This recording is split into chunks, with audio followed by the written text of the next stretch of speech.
Buenos días, queridos oyentes, bienvenidos a su podcast Hablemos de Cosas. El día de hoy hablaremos sobre títulos valores, así como su línea del tiempo en Colombia y aspectos fundamentales a día de hoy,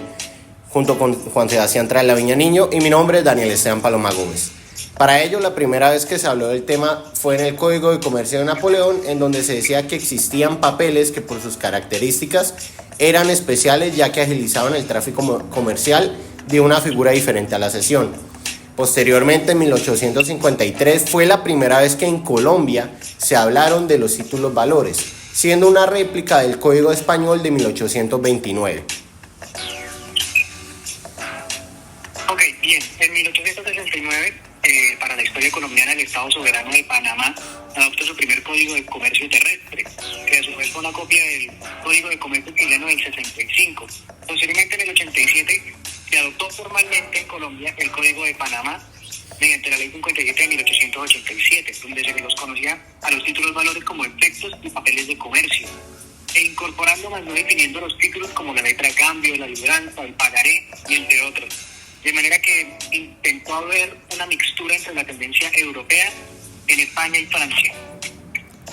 Siguiendo con esa idea, en 1916 se crea la ley del cheque, que para la época pues se circulaba, mas no se encontraba legislado, y se dividió en cheque a la vista, donde se exigía para mostrarlo el pago, y el cheque cruzado, que era una restricción donde solo podía ser usado para pagársele al primer beneficiario.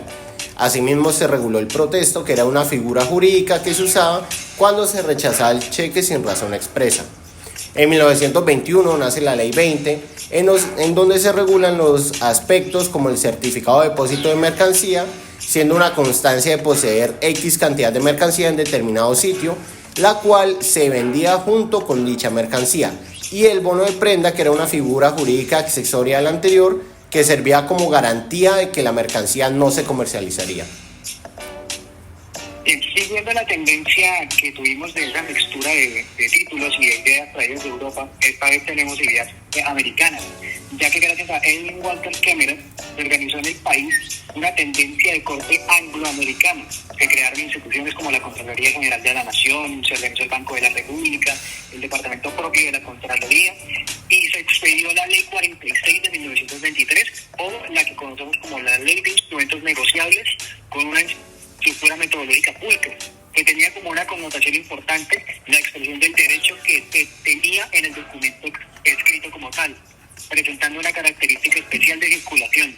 A su vez se regularon instrumentos negociables como el pagaré, el cheque, los giros y otros con unos ciertos requisitos especiales. Siguiendo en 1925 la ley octava de ese mismo año, en la que se regularon aspectos relacionados con el protesto y se estableció como tal el tipo penal de la estafa con cheque,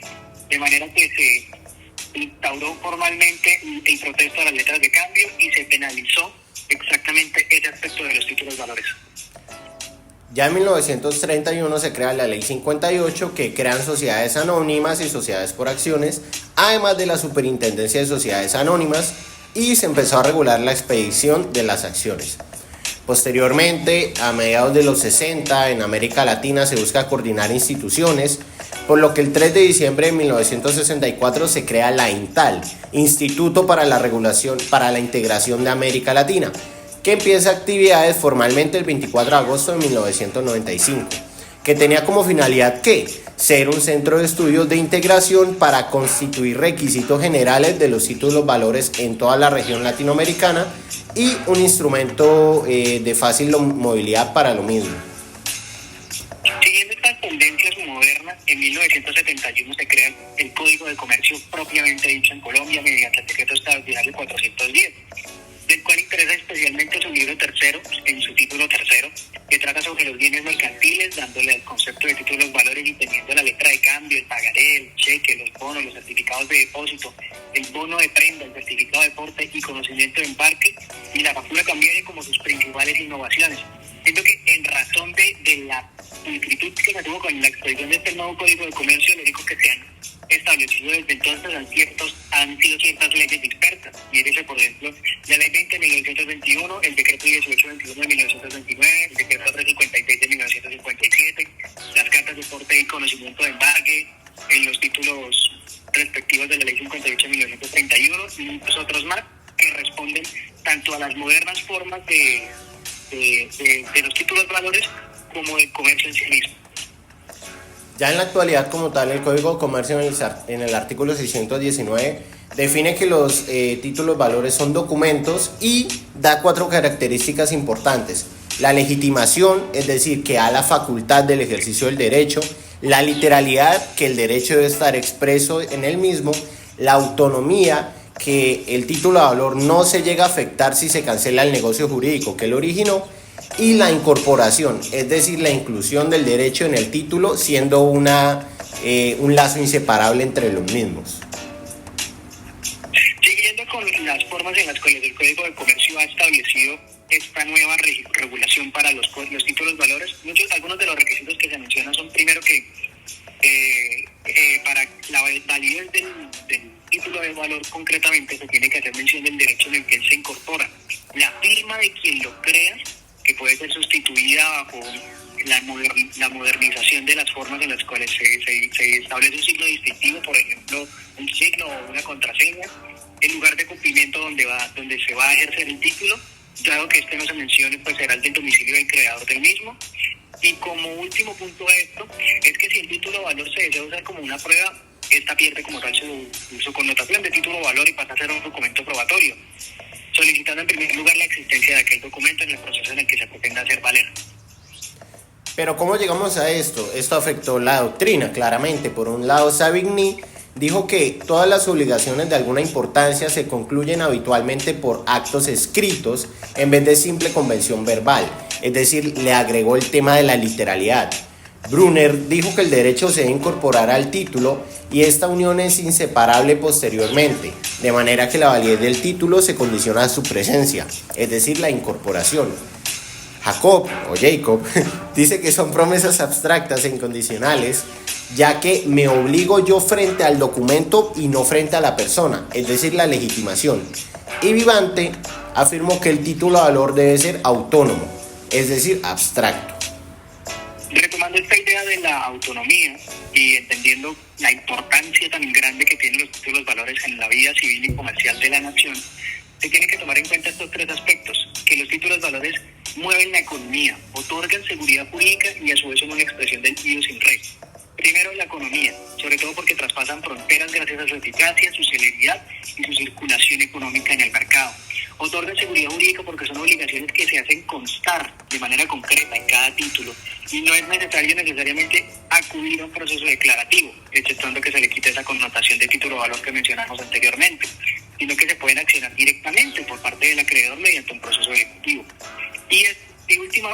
Como último punto, el aspecto del ius in re, porque responde plenamente al valor probatorio que el título posee en su vida independiente, retomando ese punto de la autonomía. Sobre todo porque el título de valor por sí mismo establece sus propias reglas relativas a la creación, sus garantías de existencia y su circulación, haciendo ver que este recorrido histórico y todos estos elementos responden plenamente a la importancia tan fundamental que tienen los títulos valores en nuestra democracia y en la historia de nuestra nación. Ya para finalizar, pues se sabe que el título de valor es un documento que, como se dijo, tiene la condición de que debe estar escrito y firmado por el creador. Asimismo, para que nazca la vía jurídica posee formalidades legales. ¿Esto por qué? Pues porque la certeza de los derechos que se consignan es un presupuesto indispensable de validez.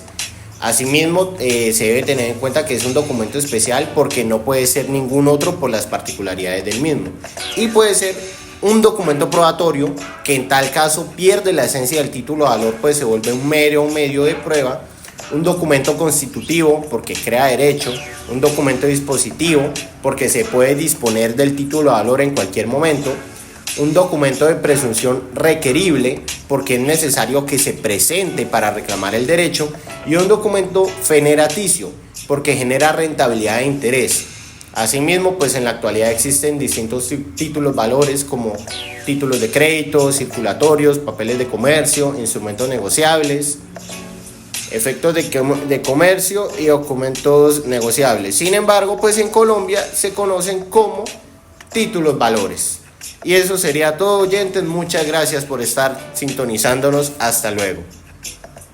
Gracias, hasta luego.